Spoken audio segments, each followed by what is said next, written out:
Hi friends, ఎలాగున్నారు? అందరూ బాగున్నారా? ఈరోజు అయితే మరొక కాన్సెప్ట్ అయితే నేనైతే మీ ముందుకైతే రావడం అయితే జరిగింది.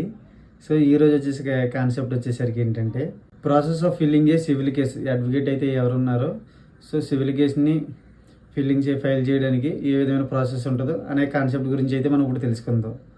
ముందుగా ఫస్ట్ ఏంటంటే క్లయింట్ని అప్రోచ్ అవ్వాల్సిందే కన్సల్టేషన్.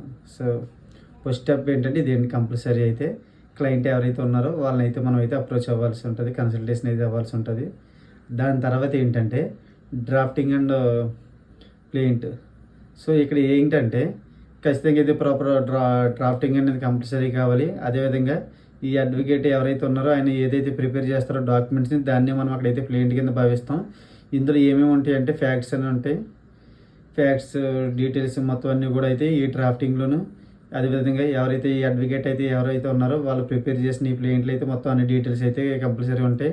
అదేవిధంగా ఇక్కడ నెసరీ డాక్యుమెంట్స్ వచ్చేసరికి అక్కడ ఏమైనా నోటీసులు, అదేవిధంగా లీగల్ డాక్యుమెంట్స్ సంబంధించి అన్నీ కూడా అయితే అందులో, అదేవిధంగా ఎవిడెన్స్ కూడా అయితే మనం అందులో అయితే పొందుపరచడం అయితే జరుగుతుంది. సో దీని తర్వాత వచ్చేసరికి ఏంటంటే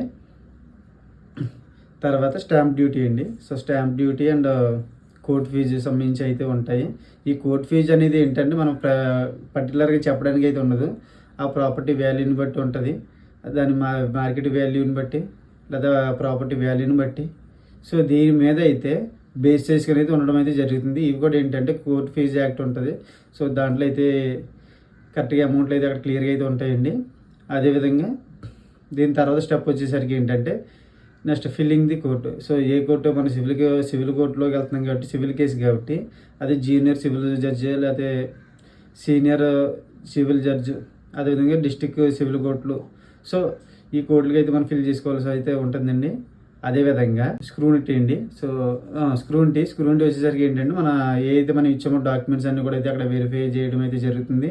అవన్నీ ప్రాపర్గా ఉంటాయి కనుక సో వాళ్ళైతే మనకి ఏంటంటే నెంబరింగ్ అనేది రిజిస్ట్రేషన్ అనేది ఇవ్వడం అయితే జరుగుతుంది. మనం ఏదైతే డాక్యుమెంట్స్ అయితే ఇచ్చామో అవన్నీ కూడా ఫుల్గా ఉంటాయి కనుక అక్కడ రిజిస్ట్రేషన్ నెంబర్ అయితే ఇవ్వడం అయితే జరుగుతుంది. అదేవిధంగా కేసు నెంబర్ కూడా అయితే మనకి ఇస్తారు. సో దీని తర్వాత ఏంటంటే కోర్టు అయితే ఏం చేస్తుందంటే నోటీస్ అయితే ఇష్యూ చేస్తుందండి డిఫెండెంట్కి. సో ఆ డిఫెండెంట్కి నోటీస్ ఇష్యూ చేసినప్పుడు మనం ఇరుపక్షాలు కూడా అయితే ఎప్పుడైతే జరుగుతుందో ఫస్ట్ హియరింగ్ జరుగుతుందో సో ఆ హియరింగ్లో అయితే ఖచ్చితంగా అయితే రావాలండి. ఇన్ కేసు రాకపోతే కనుక ఎవరైతే డిఫెండెంట్ ఉన్నారో అతను కనుక హాజరు కాకపోతే కనుక కోర్టు అనేది ఏంటంటే విడివిడిగా విచారించే రైట్ కూడా ఉంటుంది కాబట్టి సో ప్రాసెస్ అయితే చేస్తారండి.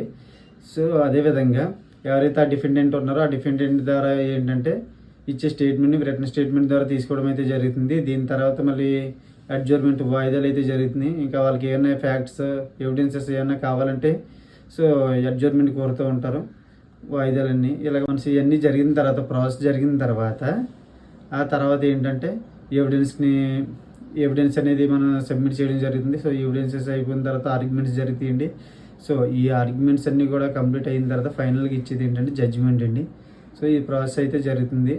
సో సివిల్ కేసు ఎప్పుడు ఫైల్ చేసేటప్పుడు ఏంటంటే ఈ అడ్వకేట్ అయితే ఈ ప్రాసెస్ ఫాలో అవుతారు. సో వన్స్ కోర్టు దగ్గరికి వెళ్ళినప్పుడు సో ప్రాసెస్ అనేది డిపెండింగ్ ఆన్ ది ఎవిడెన్సెస్, ఆ ఎవిడెన్సెస్ మీద అయితే దాని మీద ఆధారపడి ఉంటుందండి. సో ఇదైతే మీరు గమనించుకోండి. ఇదండి కాన్సెప్ట్ అయితే. So process of filling A civil cases. So civil case fill చేసేటప్పుడు ఈ విధమైన ప్రాసెస్ అయితే ఉంటుందండి. ఓకేనండి. సో ఈ వీడియో నచ్చితే వీడియో కనుక మీకు నచ్చితే లైక్ చేయండి, కామెంట్ చేయండి. ఇంకేదైనా డౌట్స్ ఉంటే కనుక నాకు కాల్ చేయండి. థ్యాంక్ యూ అండి. Thank you.